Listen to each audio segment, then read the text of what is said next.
as for personalities, as a photographer, it's easier for me because I bring sometimes nice pictures to people, so it's kind of easier for me to to come in and say like, hey, can we do this? Especially if it's for a book, for example, or for a personal story, or for something I'm working on.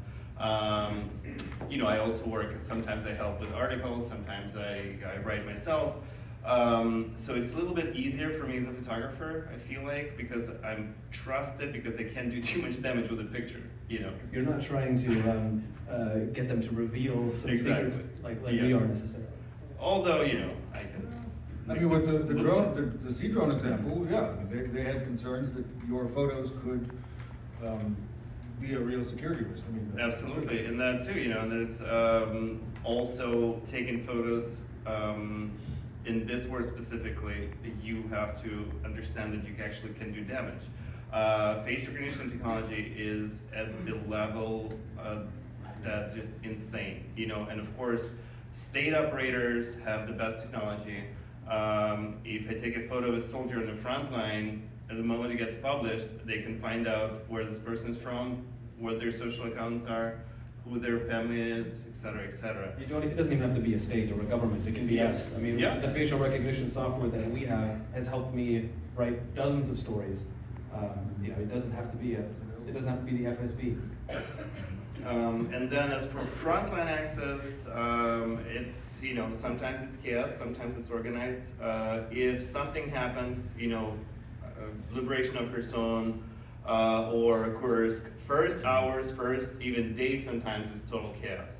So you kind of find ways to get in there, and then sometimes you get slapped on a hand or a camera, and then somebody tells you no, you were not supposed to be there, but then you get your material, get your story.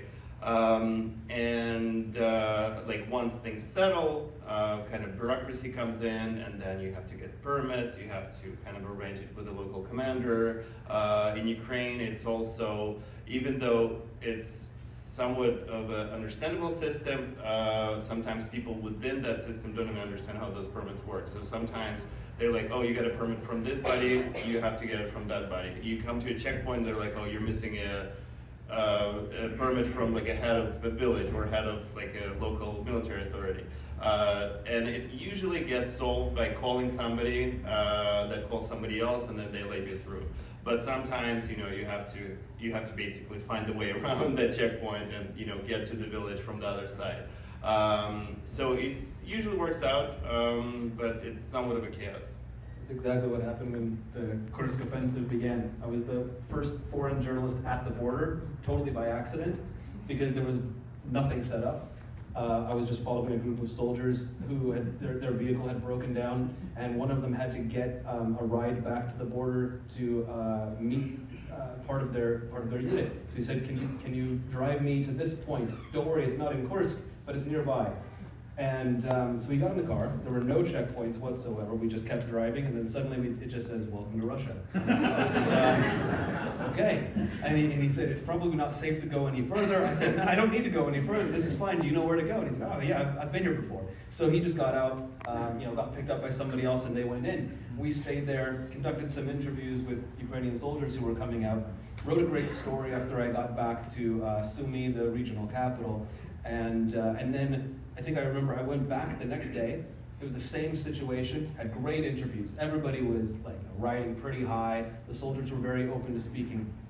I went to Kiev for 2 days to do some other work, and the interviews that I had there already lined up. I went back, and everything was already, and it had changed completely. Every checkpoint, there was an SBU officer, a security service guy checking documents. There was, military personnel, and suddenly there was now, a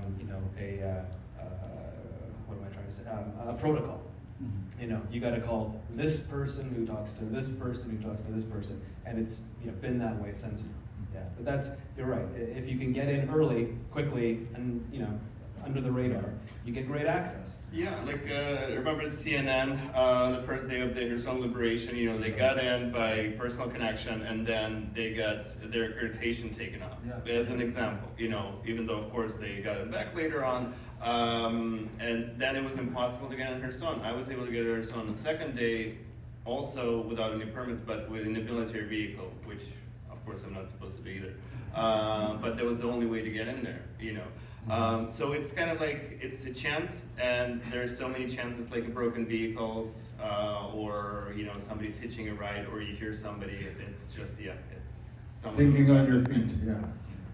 And there's so many stories, especially from before the full-scale invasion, where reporters kind of got lost or just accidentally crossed the separation line and were in the Russian-controlled territory. Of course, now you can't do that. You can't. If anything, also like once you pass into like what's called the red zone, you pass multiple checkpoints, et cetera, you get checked by SBU.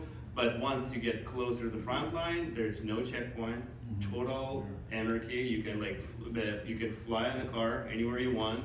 You can drive to to the zero line. You're not gonna get there, of course. Because of the FPV drones now, it's extremely dangerous to just be there anywhere close to the front line because you're gonna get taken out. Those have had a huge impact on my coverage, at least. Yeah. Drones are everywhere. I was at the Eastern Front in Pokrovsk, in Kharkov. These are all cities in Donetsk Oblast down in the southeast in September and October, and then of course the months prior to that, and the year prior, and in 2022 as well.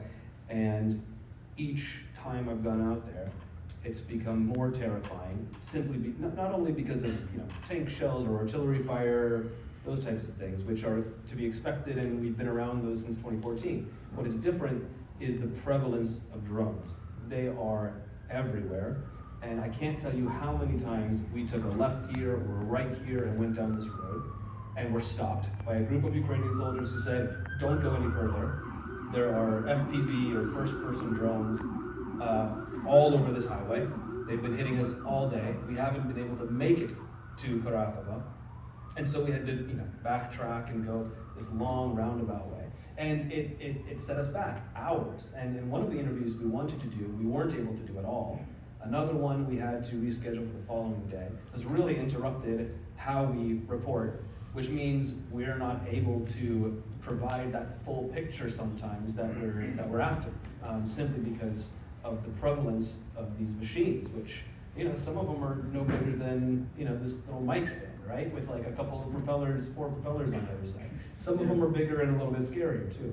Yeah, and it gets very dystopian, in terms of getting closer to the front line. This summer I was in Nikopol, which is a town in the south of Ukraine, really right on the front line. And it's right across the river from the nuclear power plant that has been occupied by the Russians since March of 2022. And I spent the day with the local mayor. And the really dystopian situation there is the Russians have apparently set up a drone training base inside the occupied nuclear power plant, where they have their soldiers sit and basically hunt the residents, the civilian residents of Nikopol across the river, to teach those Russians how to kill, how to get a moving target, how to fly into somebody's garage as they're trying to park their car in the garage. These kinds of horrors of the war, they're training their soldiers apparently using Nikopol as a kind of training ground. And Kherson too, which Same is as the Kherson. story, Yeah, the story that I did that you mentioned earlier. I went to Kherson in late November, and I was with the regional governor there, and he warned me before coming down. He said, if you can, wait till the weather is bad. And we did wait until it was the stormiest, cloudiest, rainiest day. And he said, "You chose the best day to come down here." And I actually liked this, and I used it as the last line in my story. He said, "We really love London weather around here now." Because a clear day means Russian drones are going to be everywhere. And in Kherson, they are attacking the civilian population. They're not looking for military vehicles, although those are nice targets for them. They're attacking city buses, marshrutkas. They're attacking people walking down the street, going to supermarkets. And so the day that I was down there was actually one of the busiest days of the month, because people could finally feel, well, they finally felt safe enough to go to the market to get their eggs, and the market was actually open, and people were selling their wares and produce. And many of the people I spoke to there said it was the first time they'd been out in days. One guy I spoke to, I wanted to do an interview with him because, well, for various reasons, the village he's in has like no one left. It's just on one of the bank of the Dnipro River near Kherson. And he said, I'm sorry, I can't come to see you. I don't leave during the day. He only comes out at night wearing all black on a motorcycle, and he rides as fast as he can without any lights on. That's the only time he leaves. Yeah, I can't tell how many times I heard the word drone, after which, absolute chaos ensues. And, if you want to see near the front lines, like people running in different directions or driving very fast, just scream drone and everybody's gonna run and hide. But it is an amazing story, Chris, the Kherson story, and I recommend everybody to read it. It's crazy and it's dystopian. It's absolutely just unspeakable. But Russians have set up these bases. They're training in civilians. Why? Because just imagine in a computer game, it's like level 1 for them. Slower moving targets, simpler, just absolutely no regard for human life. So they're training their new recruits on civilians in order for them to be better, so to speak, on military targets later. And of course, that turned life in these cities, which was already very difficult and dangerous, into just absolute hell. I think one of the interesting things about covering this war is the contrasts. You've got machines out there that are decades old, right? They're coming out of Soviet stockpiles.